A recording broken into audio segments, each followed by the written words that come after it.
कबीर सतगुर शरण में आने से आई टले बला, जय मस्तिष्क में सूली हुआ काटे में टल जा। यदि सही साधना परम संत लेकर परम अक्षर ब्रह्म कबीर देव की साधना हम करते हैं सत मंत्रों से, तो फिर उस परमात्मा की कृपा से और उसके कृपा पात्र संत की शरण में आने से आई टले बला को भयंकर आपत्ति हो वो भी टल जाती है।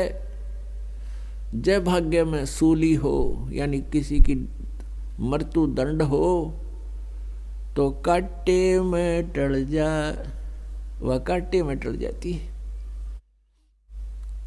पुणात्मा, प्रत्येक प्राणी का जिसको ये ज्ञान समझ में आ गया उसका परम कर्तव्य बनता है कि वो अपने संबंधित जितने भी भाई बहन रिश्तेदार रिलेटिव फ्रेंड मित्र सखी सहेली उनको भगवान के विषय में जानकारी अवश्य दे, क्योंकि सभी ऐसे ही ज्ञानहीनता के कारण तत्व ज्ञान की प्राप्ति के बिना वो अपना अनमोल मनुष्य जीवन बर्बाद करे। उनके पास बैठे धीरे धीरे उनसे चर्चा करे, परमात्मा के विषय में जानकारी देवे और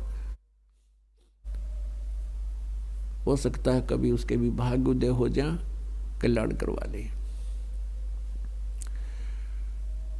अपनात्मा परमात्मा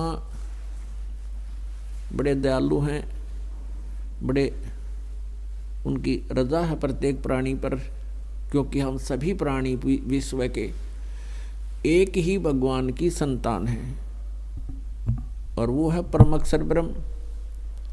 वो परम अक्षर ब्रह्म हमारा सबका मालिक है, सबका पिता है और वो हमारे हित के लिए अपने सतलोक न छोड़ के सचखंड को त्याग कर यहाँ आता है, हमें सत भक्ति देने की चेष्टा करता है और हमें बताना चाहता है कि तुम यहाँ गलत रह रहे हो, यहाँ तुम्हारा ठीक ठिकाना नहीं है।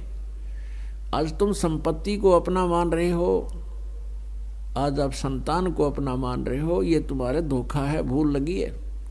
आज आपकी मृत्यु हो जाती है, ना आपका परिवार है ना आपकी संपत्ति है, तो ये आपका है कैसे? आपके ऊपर काल ने इतना प्रभाव डाल दिया कि जैसे किसी ने नशा कर रखा हो तो वो कहीं भी रहे उस पर उसको कोई दुख नहीं होता। कष्ट तो हो रहा है लेकिन वो महसूस नहीं कर रहा कि मैं सचमुच या गंध में पड़ा हूँ। जैसे कोई शराब पी के और बाहर गंद स्थान पर पड़ा है, कुर्डियों पर पड़ा है,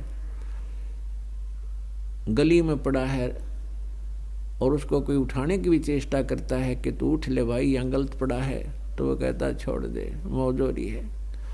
तो वो मौज है, उसने मौज है, वो गंद में पड़ा है। तो ऐसे ही हम इस काल के लोक में ऐसे नशे में गंद में पड़े हैं। कैसे? परमात्मा कबीर जी कहते हैं कि कबीर ये माया अटपटी और सब गट आन अड़ी, किस किस न समझाऊं या कुएं भांग पड़ी। इस काल के ने अपने ब्रह्मांड रूपी कुएं में और बगैर तोल की बगैर हिसाब की भांग गोट कर डाल रखी है माया की। और त्रिगुणमयी माया, रजगुण ब्रह्मा, सतगुण विष्णु, तमगुण शिव जी के अंदर से निकल रही जो तरंगे हैं, वो रेंज है, उनके अंदर से निकल रही जो उनकी लपटें हैं तीनों गुणों की, ये हमारे ऊपर हमें प्रभावित कर रही हैं। जैसे रसोई के अंदर छौंक लगता है मिर्चों का और दूसरे कक्ष में, दूसरे रूम्स में बैठे हुए व्यक्तियों को भी छींकें आती हैं। अब मूल वस्तु तो है रसोई में और उसने जो प्रभाव कहाँ तक कर दिया, दूसरे कक्षों में बैठे हुए व्यक्तियों को भी छींकें आ रही हैं। अब उनको छींकें आना, वो रोकना उनके बस की बात नहीं। ऐसे ही ये तीनों भगवान ऊपर रहते अपनी राजधानियों में, शिवलोक में शिव जी और विष्णु लोक में विष्णु जी और ब्रह्मा लोक में ब्रह्मा जी। और वहाँ से ही इनके शरीर से निकल रहे गुणों की जो का इफेक्ट है, प्रभाव है, ये हम तीनों लोकों के प्राणियों को, पृथ्वी लोक, स्वर्गलोक और पाताल लोक के प्राणियों को ये प्रभावित कर रहा है, अफेक्ट कर रहा है। और जिस कारण से हम यहाँ इतना कुछ देख रहे हैं, एक परिवार के एक ही दुर्घटना में 5 सदस्यों में से 4 की मृत्यु होगी, एक लड़की बची छोटी सी, और बाकियां का फिर भी इस बात की चिंता नहीं बनती, ये क्या हो गया, सारी उम्र लगे रहे इस कार कोठी जोड़ने में, आज क्या ले गए वो साथ। तो इतना हमें विवेक नहीं रहा, हमारे ऊपर प्रभाव है, ये इतना प्रेशर है कि हम ज़्यादा सोच नहीं पाते, और हम भी फिर उसी प्रोसीजर में बाई फोर्स जोड़ दिए जाते हैं। हमें ये चिंता रहती है हमारे बच्चों का क्या होगा, संपत्ति का क्या होगा, ये इतना प्रेशर हमारे ऊपर है। हम उस दुर्घटना को देखकर खिसक लेते हैं जल्दी कि वहाँ जाना है, ऐसे करना है। तो ये जीव के बस की बात नहीं है, ये तो परमात्मा के इस ज्ञान से और फिर इन परमात्मा परमेश्वर कबीर जी द्वारा बताए गई साधना से जो एंटीबायोटिक का काम करेंगे, जो हमारे इस माया के नशे को उतारेंगे, तीनों गुणों के प्रभाव को निष्क्रिय करेगी। तो वो मंत्र, वो ज्ञान हमें यहाँ सुनना पड़ेगा, और उन्हीं से फिर ये हमें सब राहत मिलेगी। तो परमेश्वर आकर हमें बताते हैं, वो स्वयं आकर बताते हैं कि झूठे सुख को सुख कहे, ये मान रहा मन मोदे, ये सकल चबीना काल का, कुछ मुख में कुछ गोदे।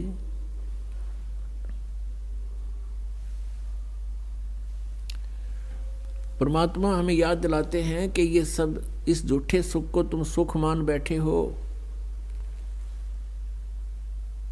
इसको तुम सुख मान रहे हो, सुख नहीं है, ये तो तुम्हारी जंजीर है जो जिनसे तुम्हें बांध रखा है। इन जंजीरों को तुम नहीं तोड़ सकते। कर्मों के बंधन से, कर्मों के बंधन रूपी जंजीर हमारे यहाँ बांध रखी है, बेड़ियां डाल रखी है। तो इन बेड़ियों को कबीर परमेश्वर ही काट सकता है। कर्मों के बंधन को, कर्मों के दंड को वो पूर्ण परमात्मा कबीर जी ही हमें इनसे मुक्त करा सकता है। वो बंदी छोड़ के लाते हैं। हम काल की कैद में बंदी बने हुए हैं, और बंदी को केवल इस काल के रूप में लोक में फंसे हुओं को केवल कबीर परमेश्वर वो बंदी छोड़ है। वो हमें यहाँ से छुड़वा के कर्मों के हिसाब किताब को पैरेलल करके समांतर कर देगा, माइनस कर देगा, और फिर सतलोक ले जाएगा। क्योंकि हमारे संचित कर्म बहुत घने हैं। यहाँ पुण्य और पाप दोनों ही अलग अलग जमा होते हैं प्राणी के। और पुण्य के प्रभाव से स्वर्ग मिलता है, स्वर्ग में देवपद प्राप्त हो जाता है। जब आपके पुण्य अक्षीण हो जाते हैं, उसके बाद फिर आपको 84 लाख योनियों में पाप भोगने के लिए भेजा जाता है, नरक में भी जाना पड़ता है। और जब एक पूरा राउंड 84 लाख योनियों का लग जाता है, तब कुछ पुण्य शेष रख लिए जाते हैं।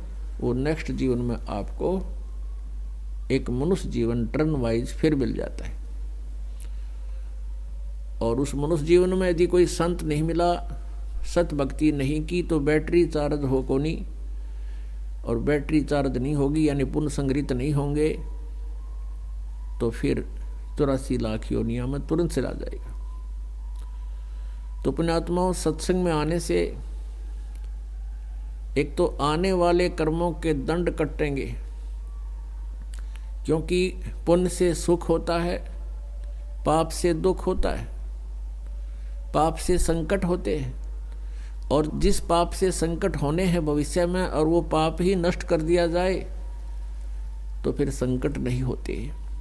तो केवल एक ही परमात्मा है, परम अक्षर ब्रह्म, वो पूर्ण ब्रह्म, सत्य पुरुष, जो हमारे पापों के दंड कर्म को, पाप कर्म के दंड को यानी भोग को वो नाश कर सकता है।